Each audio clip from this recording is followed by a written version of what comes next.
18 years ago, a news center was birthed, charged to collect balanced, credible, and accurate news and information. A tax tested and proven. Today is Wednesday, 3rd AD 24. Good evening and welcome to News Desk, 45 minutes of news about Liberia, Africa, and our global village. My name is Hanson Decker presenting. In their lines, under pressure, President Joseph Walker hosts third cabinet meeting with less than 20 days to complete its 100-day deliverables. United Methodist Human Rights Monitor wants President Walker dissolves the asset recovery team, says the team will usurp the functions of the Liberian Anti-Corruption Commission. New Pins visited Mayor Robert Besson promises massive reforms but calls for increment in the city's budget to enhance the vision of being an economically viable city. And away from Liberia, Zambia declares a state of disaster over a drought that has left around 3 million people facing hunger.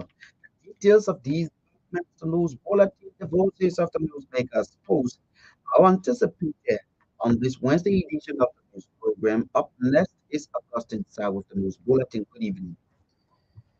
A pleasant good evening, Hassan. Good evening to President Joseph Boakai has pledged his unwavering commitment to uplifting Liberia's cultural endowments and boosting its hospitality industry. The president underscored the importance of Liberians embracing and taking pride in their culture. According to an executive mansion release, President Boakai was speaking Tuesday when he met with Liberia's international cultural Princess Fatu Gravely, Executive Mansion. The Liberian leader welcomed Madame Gavler and expressed his appreciation for efforts promoting Liberia. During the meeting, Gavler made that she is deeply concerned about the current state of promoting culture in Nigeria. Madame Gavler expressed disappointment with the demolition of the Kenya Cultural Village years ago, which was supposed to be relocated and rebuilt. She emphasized that more needs to be done to promote the nation's culture and its tourism industry. The United Methodist Human Rights Monitor has urged the Liberian government to dissolve the Asset Recovery Committee and redirect funds to strengthen the Liberia Anti-Corruption Commission for the recovery of public funds and assets. Jefferson Knight, Program Director of the Monitor, emphasized that the LACC, by its establishment act, forces the authority to recover all public funds and assets. During a press conference in Monrovia Wednesday, Knight highlighted concerns that the Asset Recovery Committee will usurp the LACC's mandate role, potentially leading to a duplication of efforts. The United Methodist Human Rights Monitor expressed fear over the perceived motive. The Asset Recovery suggested its actions could be perceived as politically motivated, particularly attacking opposition figures. Painesville City Mayor Rob has aligned plans to make Painesville one of the largest paying cities in Liberia. Speaking Wednesday on the Truth Breakfast Show, Mayor Best said they are the most populated city with more businesses and contribute to the national budget through collection of local purchases that will help improve the lives of its residents. Meanwhile, Mayor Robert has cried low budgetary adjustment to the city of Painesville over the years and called for an increment in the city's budget. He said the low budget allocation is leading to development of the city and making it difficult for schools, clinics, far more job opportunities for the inhabitants of the city. The new Painesville City Mayor is therefore calling on residents and workers to see Painesville as a city that will be appreciated in capacity building, youth empowerment, amongst other initiatives through partnerships. APN Terminals Liberia expressed its commitment to investing in social initiatives that impact the lives of Liberian people. In its latest project, the company announced the completion and dedication of a newly constructed kitchen at the Black Orphanage in Sakatown to the district in collaboration with cooperative aid Incorporated. According to an APN terminal press release, Incorporated as the corporate social initiative aims to enhance the living environment for the children, fostering space of warmth, nourishment, and calm.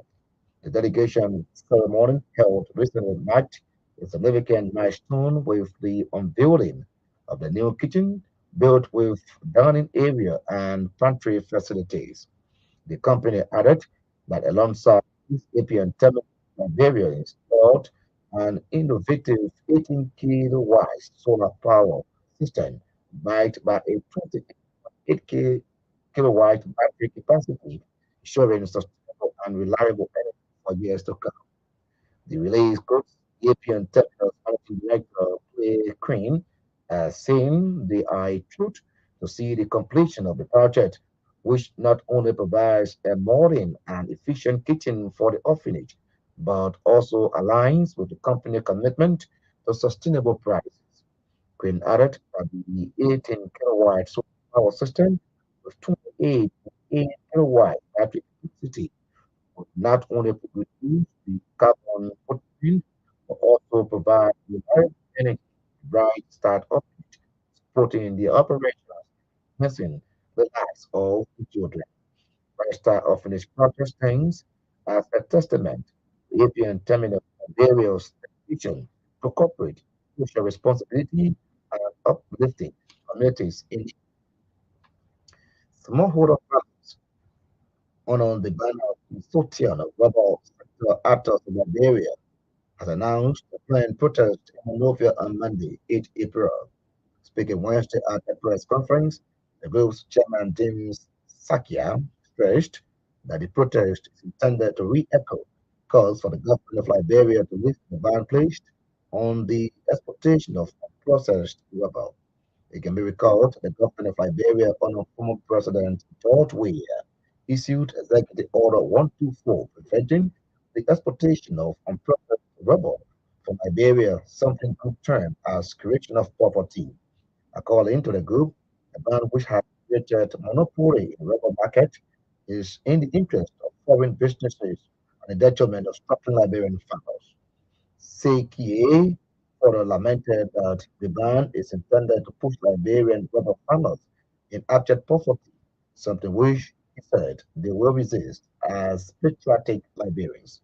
The group has at the same time expressed disappointment in the chair on agriculture, forestry, and fishery. The Liberian Senate was counting for Devon Smith on the way he has been handling issues affecting farmers in the urban sector. James Sekia accused Senator Smith not fully proceeding with recent hearings with them and some elite rubber exporters, adding the senator saying to be protecting foreign businesses or those related him to the Senate.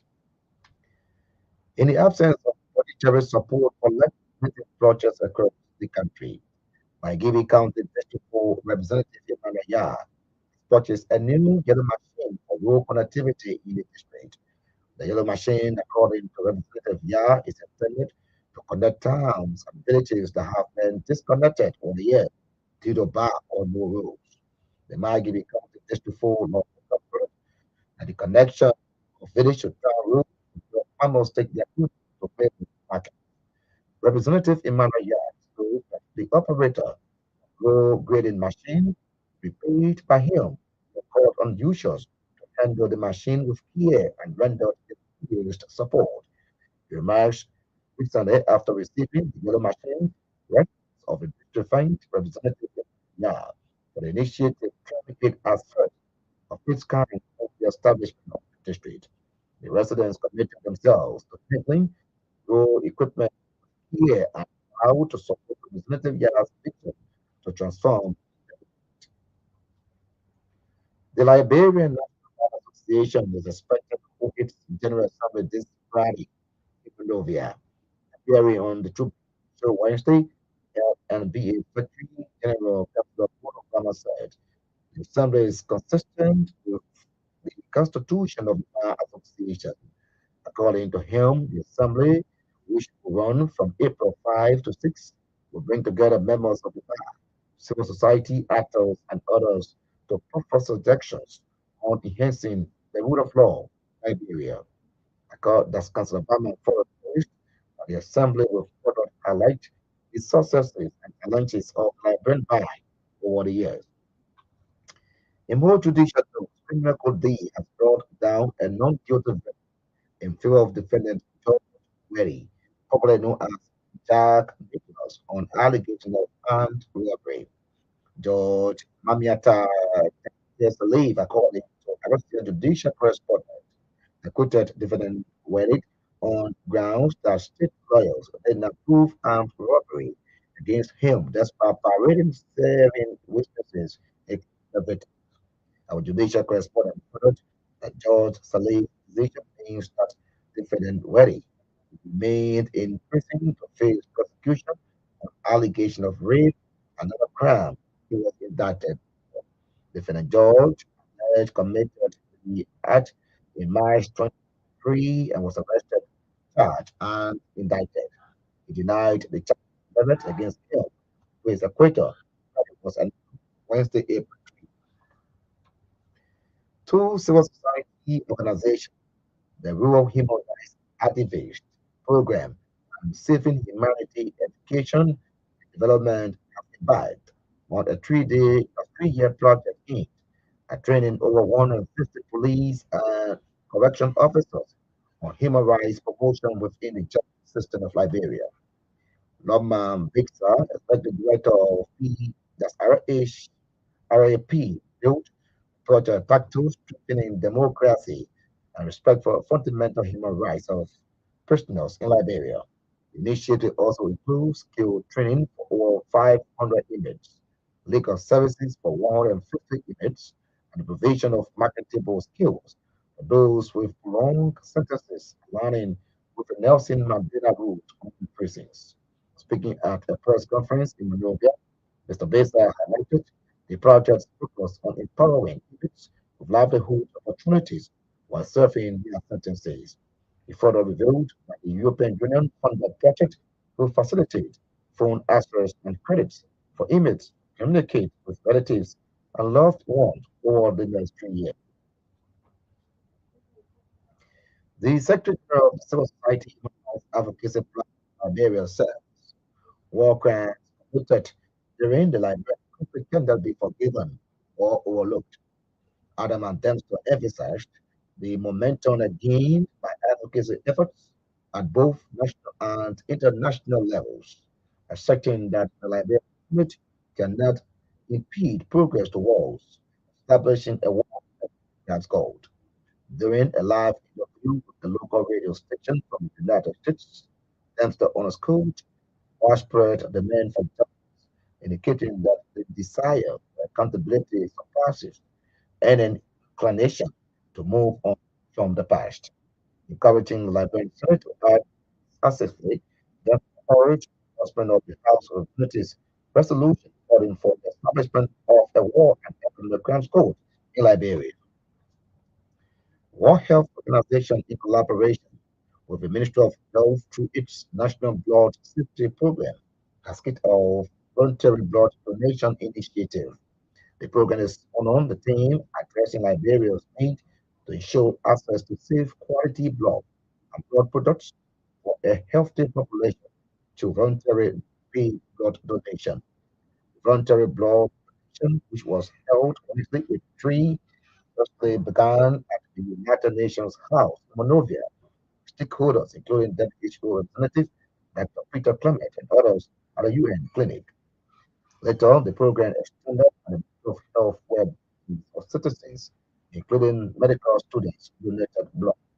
Speaking in an interview following the donation of his blood, WHO representative Dr. said voluntary blood donation is an option of the WHO to identify some of the critical health challenges.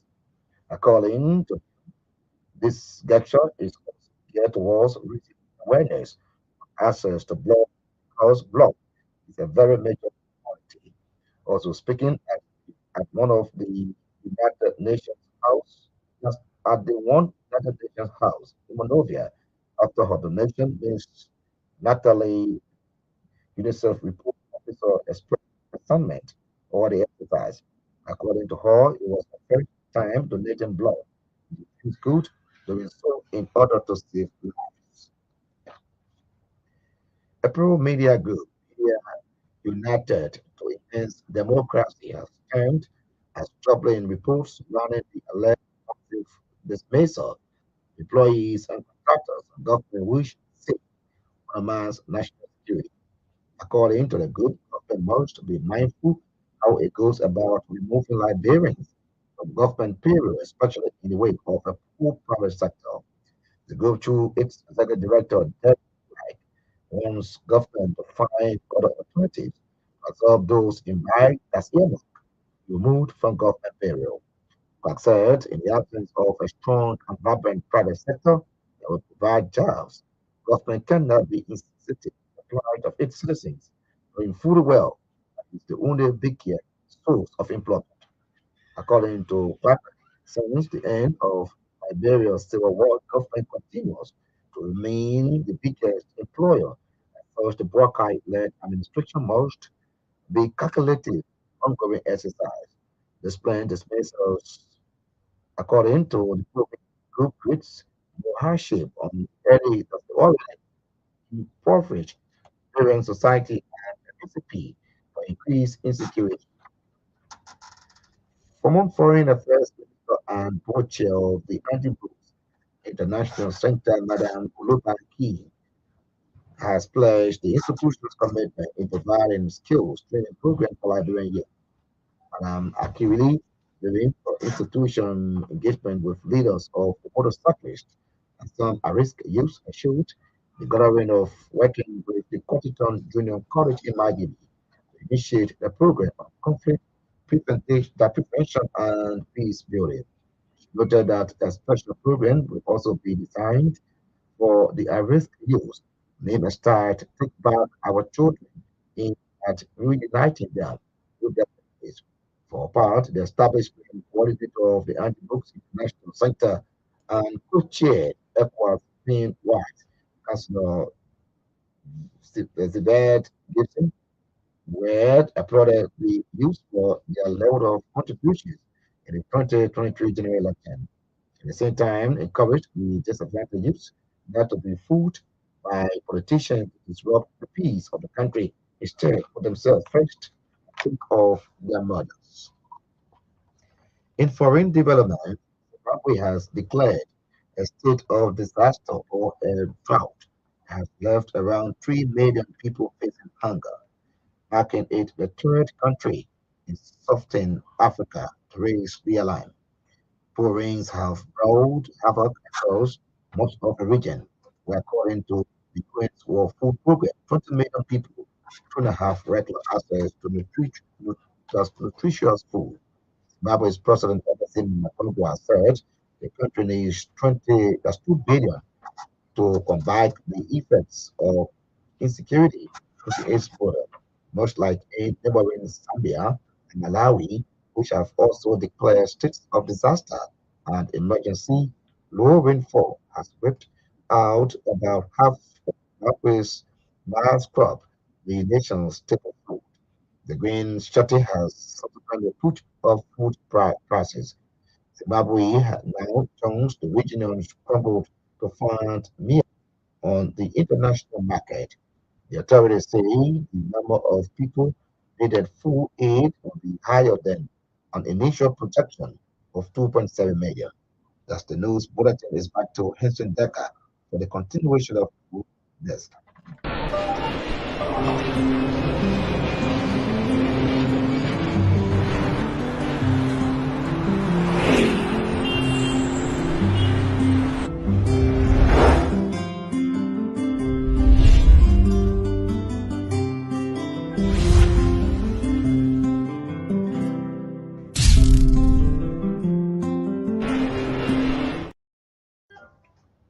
Thanks to the Gulf South for the news bulletin and the foreign development, a regular feature on the news program. If you are just joining us in one of the top developments, we're following United Methodist Human Rights Monitor once President Walker dissolved the Asset Recovery Team, says the team will usurp the functions of the Anti-Corruption Commission.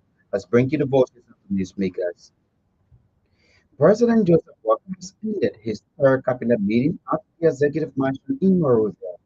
The cabinet meeting comes with less than 20 days to the end of President Walker's 100 days deliverables.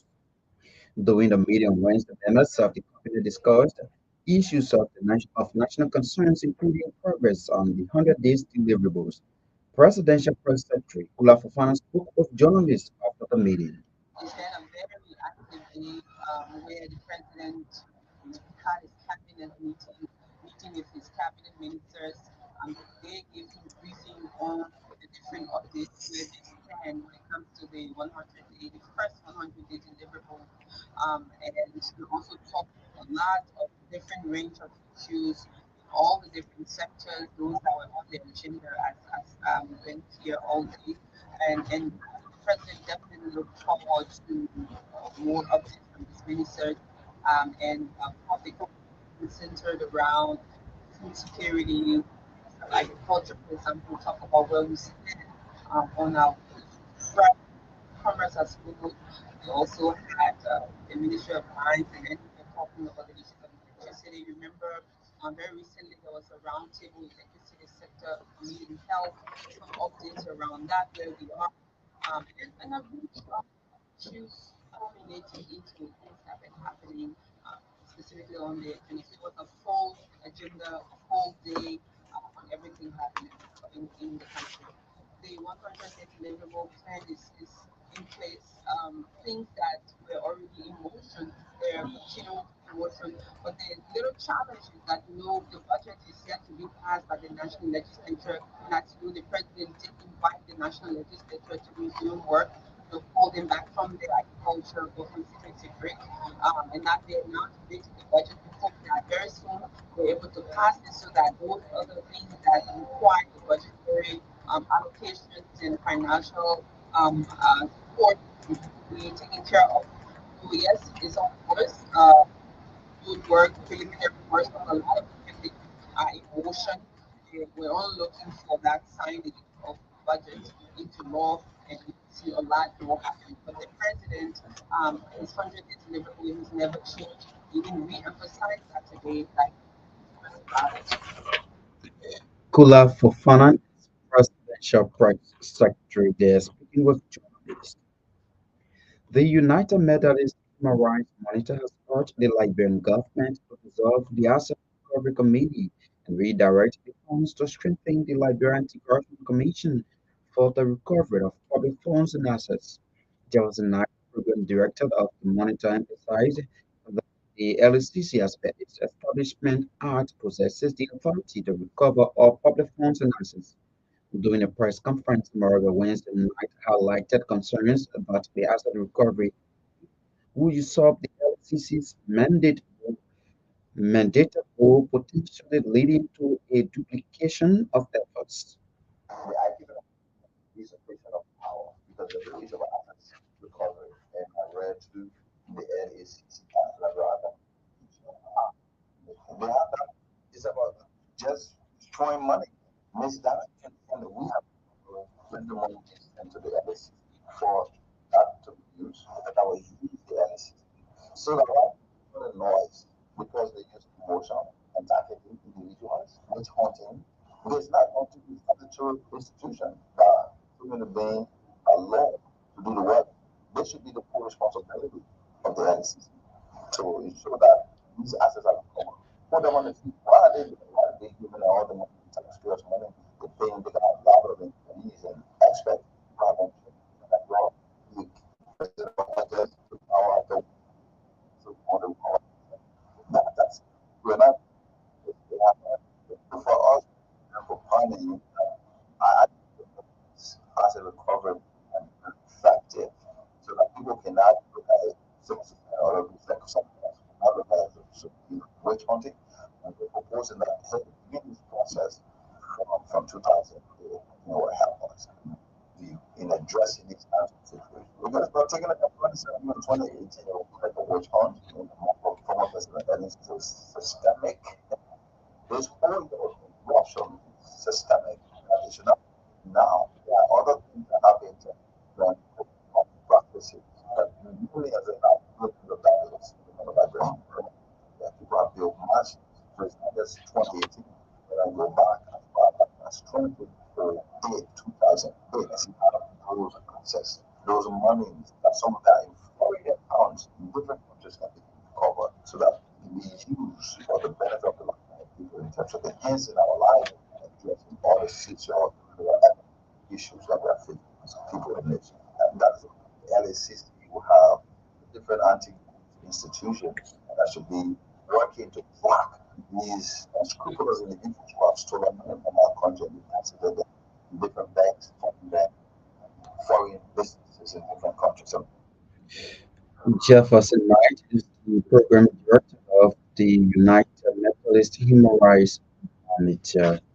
Speaking at the news conference, Painesville City Mayor Robert Bestman has outlined plans to make Painesville one of the highest taxpaying cities in Liberia.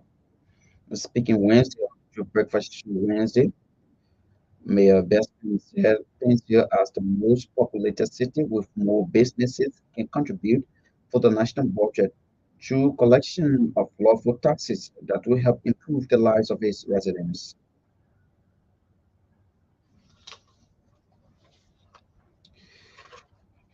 Smallholder rubber farmers under the Bartner Consortium of Rubber Sector Actors of Liberia, COSA, has announced a planned protest in Monrovia on Monday, April 8. Speaking Wednesday at a press conference, the group's chairman James Kiev stressed that the protest is intended to re-echo calls for the government of Liberia to lift the ban placed on the exportation of unprocessed rubber.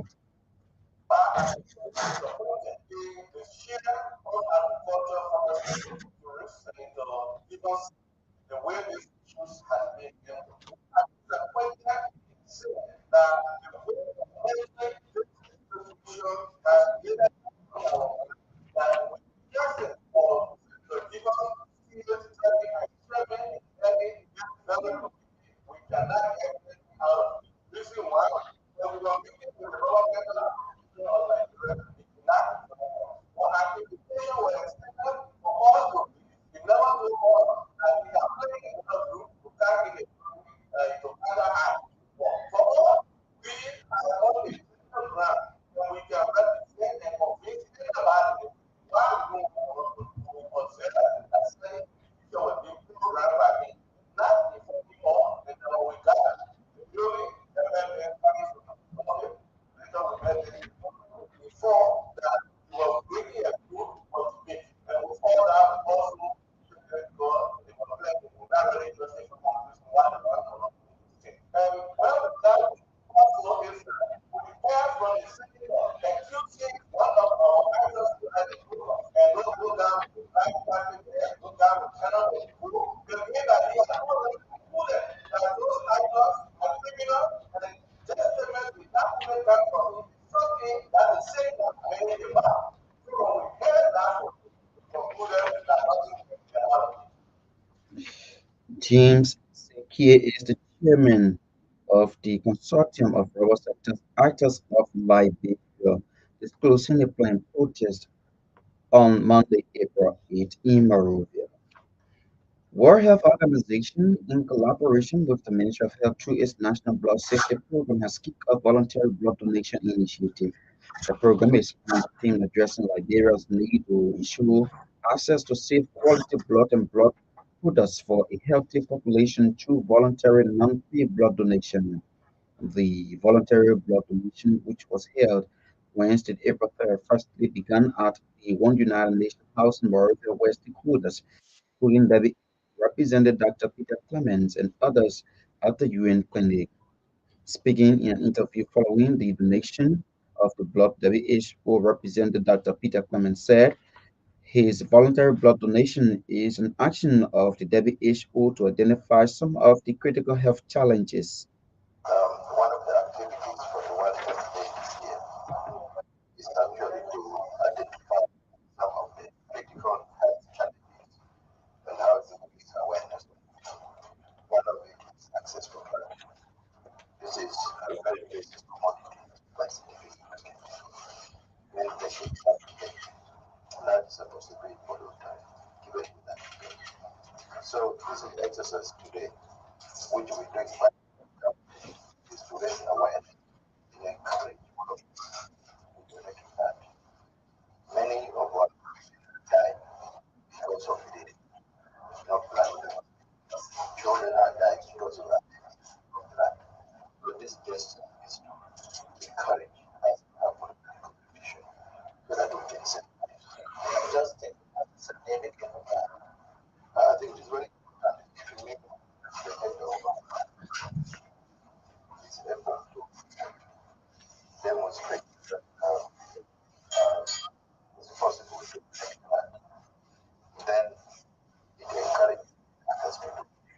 are supposed to do this political debate.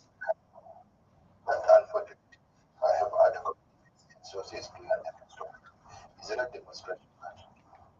What a position wherever life is made. Dr. Peter Cummins is WHO country representative of Liberia, speaking out of the United Nations House Memorial Nation, Natalie UNICEF officers sentiment for the exit plans. My name is Mark, and okay, so what brings me here? I'm here to take blood and my first and I'm really excited to be able to get back. Do you think giving blood is a and how is it? Getting blood is the biggest. So once you have an issue with your blood transfusions, and we can only get blood to the patients who create the blood, so it's very important that people get blood. You to say my right, you look into the camera and say like with a smile and a thumbs up. The vote not only UNICEF recruit officer the speaking area was the voice of WHO country representative to Liberia, Dr. Peter Clemens. Back to the development, Painesville Mayor Robert Bateman has outlined plans to make Painesville one of the highest tax-paying cities in Liberia. Speaking Wednesday on the Truth Breakfast Show, Mayor Bateman said Painesville, as the most populated city with more businesses, can contribute to the national budget through collection of powerful taxes that will help improve the lives of its citizens. Transition is the things where we actually the city that will be fully functional, the city that will not be solid waste company, the city that will have a take the economic city council, city that will have a judicial council, the court, and city that will have active the next day city and municipal government that have so it's that will also provide the city that will jobs. Because everyone city is where one of the how we are also contributing to the vibrant development and that is the key responsibility of the state. We should be able to provide opportunity for job creation, we should be able to provide opportunity for schooling in our city. And when we do that, the pattern of central government is the growth of only city work. My job, not just in this something else because that's how we are built. And it's not just being pieces and rubber bands. I think I would do confident president of my I also think can you make things go? We can wrap up and association that you met and that's we want to make it active and the market not only not to make sure things there but some ways of being because we're not because we have the machinery to move outside. Another way to remove remember city will be back in to take people but and part of the people are one of the we want to approach it and implement it. Robert Bestman is the mayor of Painesville City, speaking when he appeared as guest on the True Breakfast Show Wednesday. In the absence of budgetary support for legislative projects across the country, Margibi County, District 4 Representative Emmanuel has purchased a new yellow machine for road connectivity in the district. The yellow machine, according to Representative Yah, is intended to connect towns and villages that have been disconnected over the years due to bad or no roads. It was not a campaign promised to me by Emmanuel Yah. It was a shot to everyone who's taken a full particular like it because that's well after Honorable Emmanuel Yah, the more the election process and it find out the people of Mikey County that he will make sure because every number of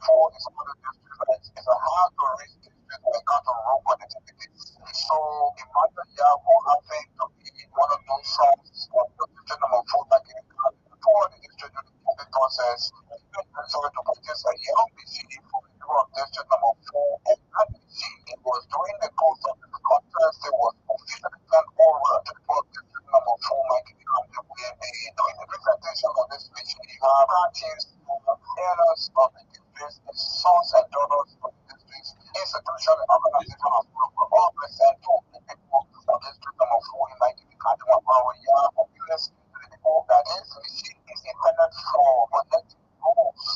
District number 4, so that the people of District number 4 have an easy movement in the district. And like the question you asked, they have not spent maybe or whatever you want to find it said to the people of District number 4 that you're not going to spend 100 years in the world of before you can work for the people. But what do you think that necessary for the people of District number 4 that can bring the people to them as one person to be its leadership of the district? He told the citizens during the turnover of the CDC is that since there are 30,000 in a branch, we can branch it out and he will provide the people of the city and people of the city. If you want this rule on your part of public, you want your public to connect it, maybe you guys can put some money and then few of our one or two of you and the government will be able to coordinate others as not responsible for the payment on the other people.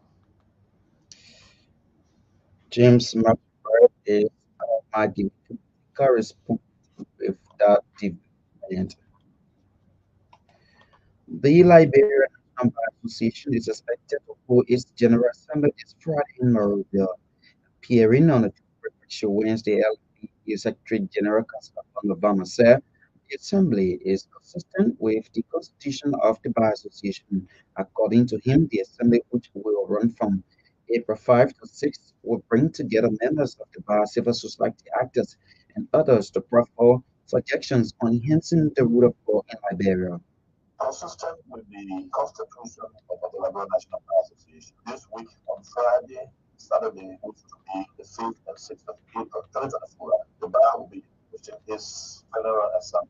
And that assembly will bring together members of the bar again to look at what we are doing, perform suggestions, how we can all improve the rural system of our country, look at the role of different stakeholders, the Supreme Court, the bar, the society, what can we do, how we collaborate to enhance the rural system. And so it was going to be another great ceremony that have been organized by the rest of the bar.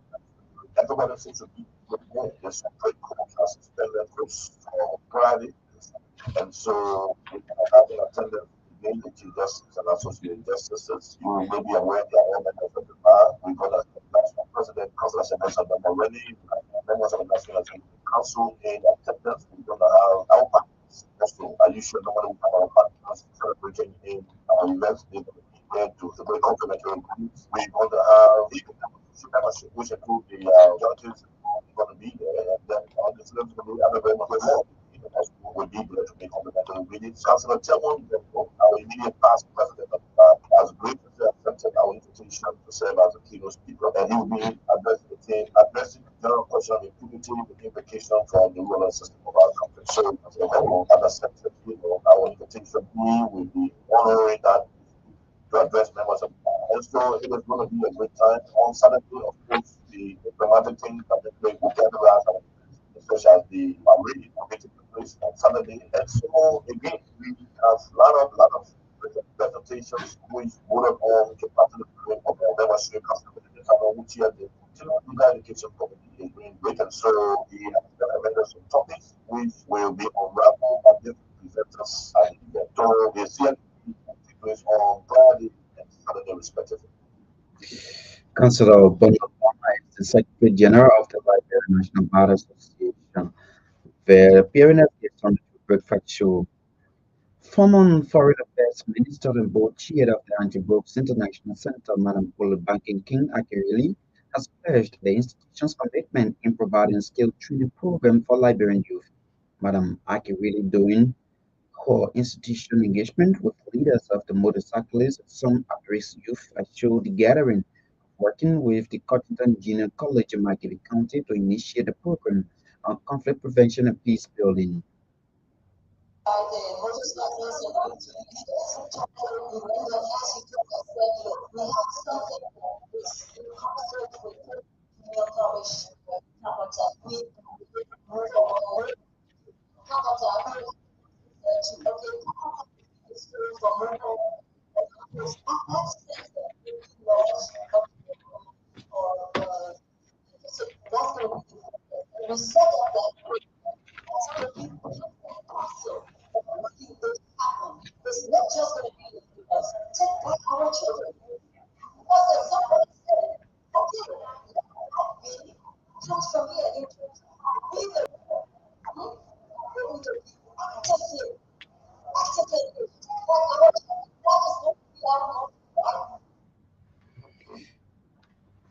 Philip Banking accurately former Foreign Affairs Minister for part the establishment coordinator of the Brooks International Center and co-chair ECOWAS FIM-wise considers veterans read applauded the youth for their level of contributions in the 2023 general elections.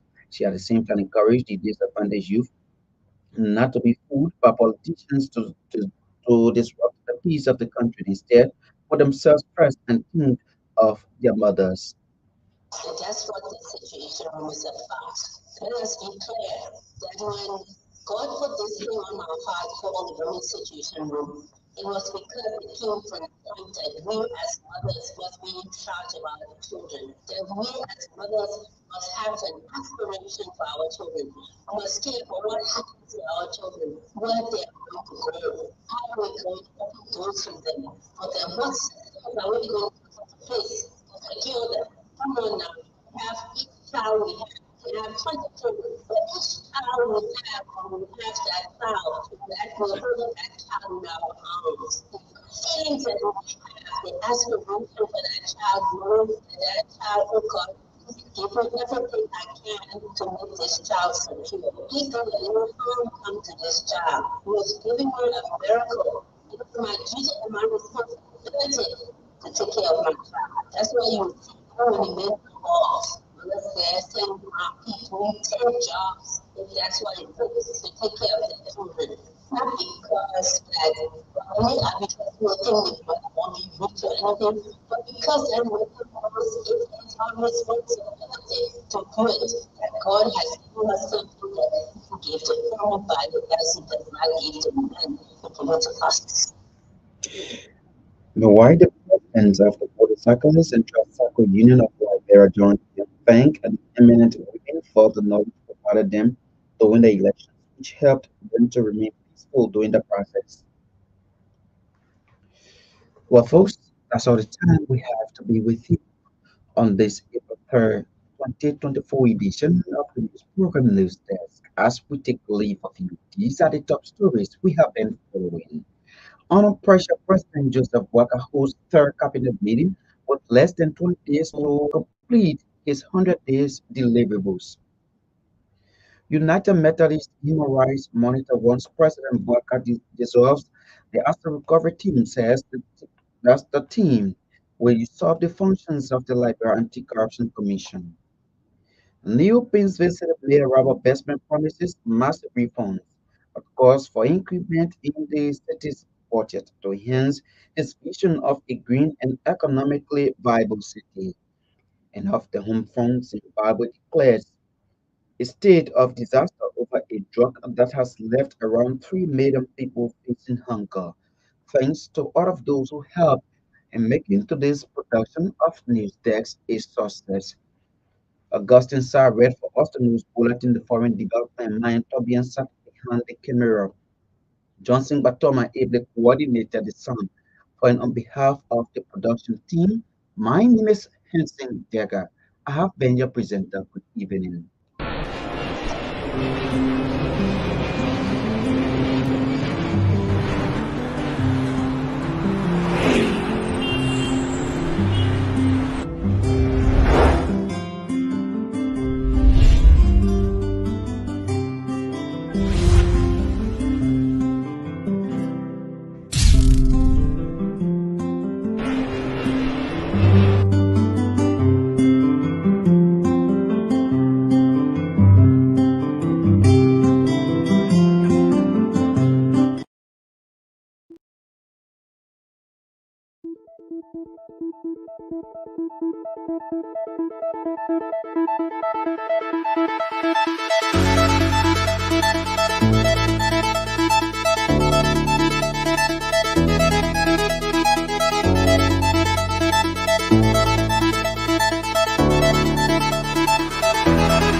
I would like to fund my account at any time, even here. Right here, right now. Here too! Without moving an inch. Here will be just perfect.